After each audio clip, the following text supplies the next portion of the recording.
Olá, assombrados, eu sou Ana Paula e vou contar um relato para vocês neste tipo ao vivo de hoje. E aí, tudo bem? Eu espero que esteja tudo bem. Já vou pedindo para você não se esquecer de deixar o like neste vídeo e não se esqueça de fazer aquela visitinha à nossa loja virtual, a lojaassombrada.com.br, ok? Combinado? E ó, ainda temos algumas caixas com o tema Alien disponível. Algumas caixas disponíveis. Tá bom? Não perca a sua. Tá muito legal. E depois, na hora que acabar, acabou. Aí não adianta vir, eu quero, acabou. Tá bom? Então, garante. Vamos lá. Pro relato de hoje, que é este, a gruta. Vamos ver do que se trata. Olá, Ana, tudo bem? E a família linda, e os assombradinhos, os pets, tudo bem? Olá, assombrados. O relato de hoje é longo e estranho. Se posso classificar assim. Os nomes foram alterados, ocorrido entre final das décadas de 30 e começo da década de 40, passado de geração em geração pelos mais velhos, que não o deixaram ser esquecido e agora eternizado na sua gentil voz. Muito obrigada. A fulana, a guardiã da história, era criança quando ouviu de sua mãe, que ouviu da mãe dela e assim por diante. Virou tradição da família, nas reuniões, contarem o estranho caso de... Já tá tudo trocado? Já, né? Os nomes já foram alterados, então acho que já tá tudo bem. Então virou tradição da família, nas reuniões, contarem o estranho caso de Olivia. Vamos a ele? Vamos, que eu tô curiosa. Observação: iniciarei com a história assim como me foi contada. Ok. O ano correto perdeu-se com o tempo. Consta nas memórias que foi entre o final de 1930 e começo de 1940 e abalou um pequeno vilarejo, trazendo desconfianças, brigas e tristeza para uma família até então tranquila e cumpridora dos seus deveres. Pai Augusto, mãe Clarice e 12 filhos criados na rigidez e bons costumes herdados de gerações anteriores, sendo 9 homens e 3 mulheres. Zelando juntos de um sítio muito bonito e rico em fartura e trabalho. Os meninos, como mandava a tradição, cresceram sob a tutela do pai, aprendendo como cuidar e administrar uma propriedade agrícola e conforme cresciam, a qualidade de vida também melhorava, adquirindo mais terras e ampliando mais os negócios. Aos poucos foram se casando e constituindo família. 3 foram morar em outras cidades, os que ficaram estabeleceram-se próximos uns dos outros, dos pais e das mães, dos pais e das irmãs. As meninas cresceram aos cuidados da mãe, aprendendo a administrar uma casa com esmero e como se tornarem boas esposas e boas mães, bonitas, recatadas, educadas e todas prendadas, sabendo bordar, cozinhar. Em resumo, autênticas donzelas de família de respeito. A mais velha das 3, Júlia, casou-se aos 18 anos. Aos 19 nascia seu primeiro filho, Augusto, como avô. Assim rezava a tradição. Alice, a mais nova, aos 15, entrou em um convento e de lá não saiu mais. Entrou em um convento e não saiu mais de lá, fazendo os pais e principalmente a mãe encherem-se de orgulho. Restou em casa Olivia, delicada, frágil, um primor de moça, geniosa. Quando não tinha suas vontades satisfeitas, adoecia por dias. Isso fosse por um vestido novo, um par de sapatos que alguma outra moça do vilarejo tivesse usado no terço da semana, sabe? O pai, preocupado por conta de seu futuro, tratou de arranjar casamento. Afinal, já estava na idade certa de ter sua própria casa e responsabilidades como a irmã, no que a mãe também concordava. Ao saber a novidade, Olivia chorou, esbravejou, adoeceu, mas não adiantou. Os pais dessa vez não mudariam de opinião. Começou então a escolha do afortunado que levaria aquela flor para casa. Mas ninguém era bom o suficiente para a moça. Um era baixo demais, o outro alto demais, gordo demais, magro demais, muito cabelo, pouco cabelo. Nenhum rapaz a agradava. Seu Augusto, cansado de tanta escolha, decidiu então ele mesmo por um rapaz e não voltaria atrás. Foi a partir dessa decisão que o inexplicável aconteceu. Olívia, como esperado, ficou febril, perdeu o apetite. Os irmãos e a irmã tentaram interceder ali com o pai, mas decisão tomada, decisão cumprida. Já tinha conversado e acertado tudo com a família do rapaz. Gente boa, honesta e trabalhadora. Haveria alguns meses para se conhecerem, 2 ou 3 no máximo. Noivariam e o casamento seria antes do Natal, quando completasse 18 anos. Contava então o mês de junho. Os planos para o casamento seguiram de vento em popa. Morariam no sítio, em uma casa que foi construída em tempo recorde, mobiliada ao agrado da moça, com tudo de melhor que puderam comprar. O enxoval já estava pronto, faltando poucas peças que seriam adquiridas na cidade quando fossem escolher o vestido de noiva. O casal? Era nítido o descontentamento de Olívia em relação ao futuro marido Alfredo. O infeliz fazia de tudo para agradar a futura esposa. Levava flores, um tecido bonito que comprava na cidade no dia da feira, um doce. No entanto, mal ouvia um obrigado. Estranhava o desagrado. Era um rapaz bonito, cobiçado por várias moças da vila e até de outras vilas. Era trabalhador, honesto. Comentava sobre o comportamento da jovem com os pais, que diziam: é assim que uma moça de família se comporta diante de um rapaz que não pertence aos seus. Mudará depois do casamento. E assim o tempo passava, entre choro, brigas e birras de Olívia, que passou a não ser vista por horas.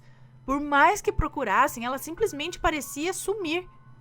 Esses períodos foram aumentando de poucas horas até tardes inteiras, só voltando à noite, e ninguém sabia de onde. Os pais, por não serem informados de suas saídas, a proibiram de pôr os pés para fora de casa sem a companhia da mãe ou de alguma cunhada. Não era aconselhável andar sozinha estando noiva. Não adiantou. Ela sempre conseguia despistá-los e desaparecer. Agora era o dia inteiro. Em uma dessas escapadas, o pai a seguiu e viu quando a filha entrou na mata, no final do sítio pertencente à fazenda vizinha, e que permanecia e continuaria intocada se dependesse do dono. Essa foi a última vez que a viu.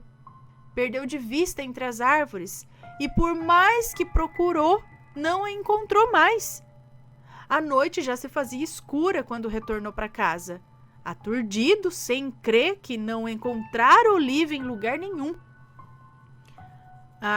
Quando ele voltou para casa, já era noite quando ele voltou para casa, aturdido, sem acreditar que não tinha encontrado ela em lugar nenhum. O desespero tomou conta da mãe, que, amparada pelas noras, chorava sem parar. Os irmãos chamaram vizinhos, amigos e todos os homens que pudessem ajudar na busca. Entre estes, o noivo, sem acreditar no que estava acontecendo há pouco menos de um mês para o matrimônio, né?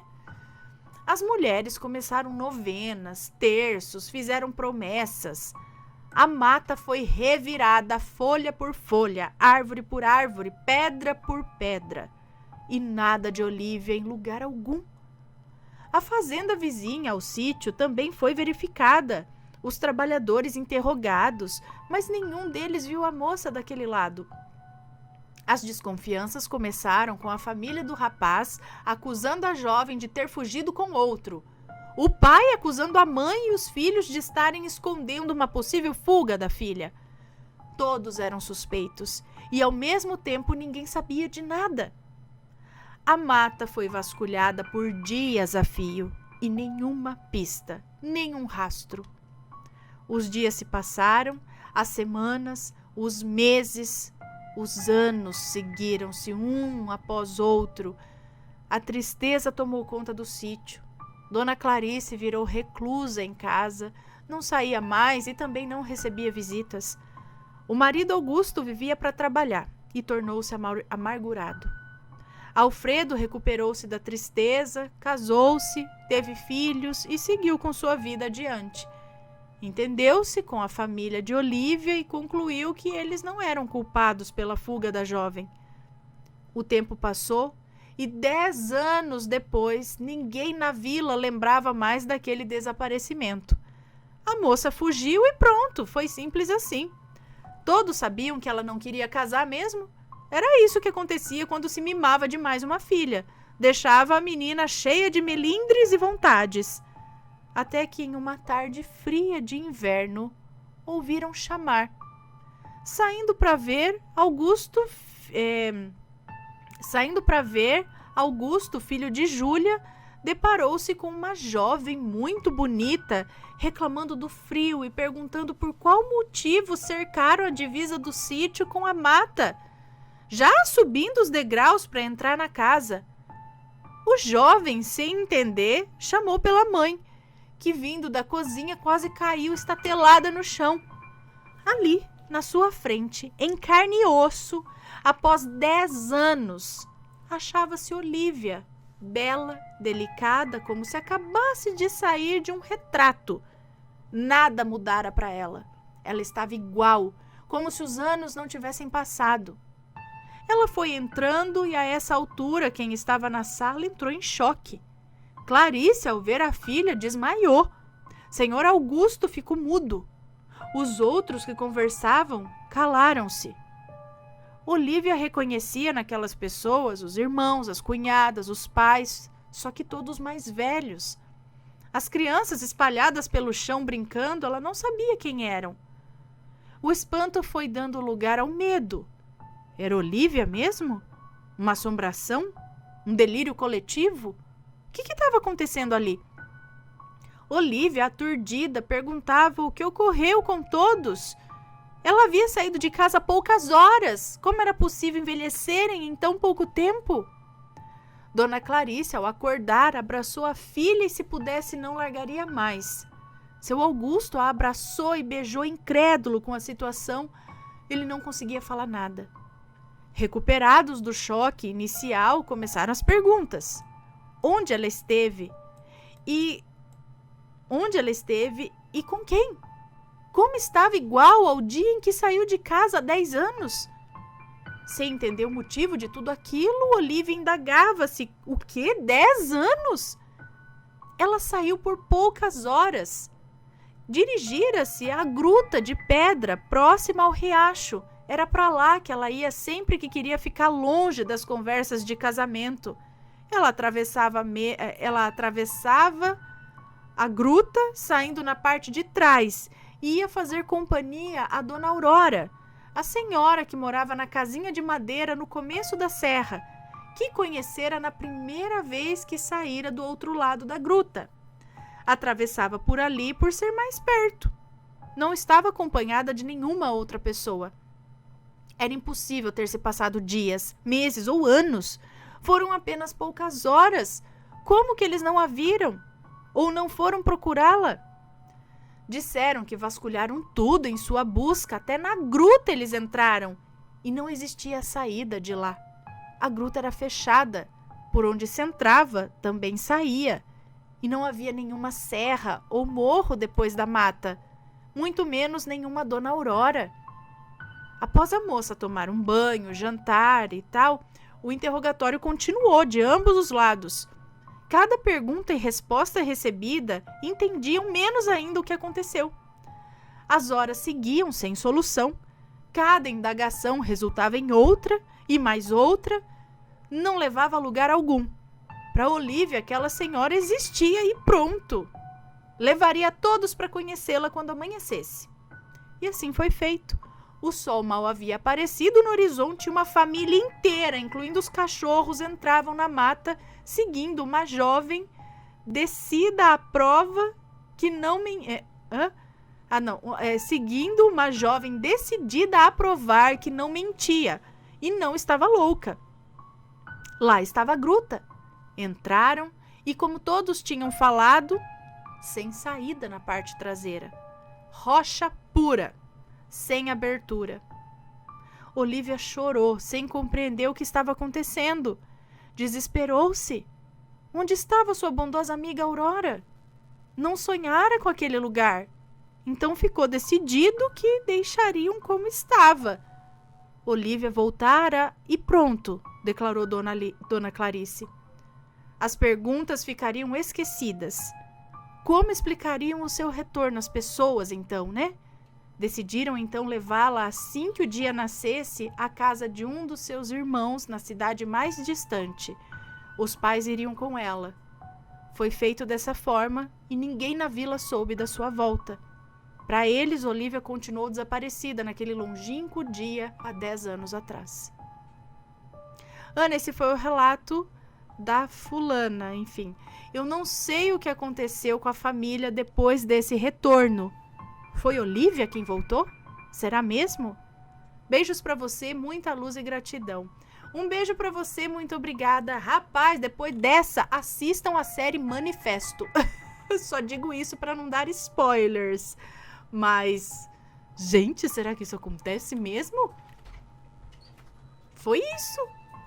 E depois ela continuou uma vida normal, trocou de identidade, o que aconteceu?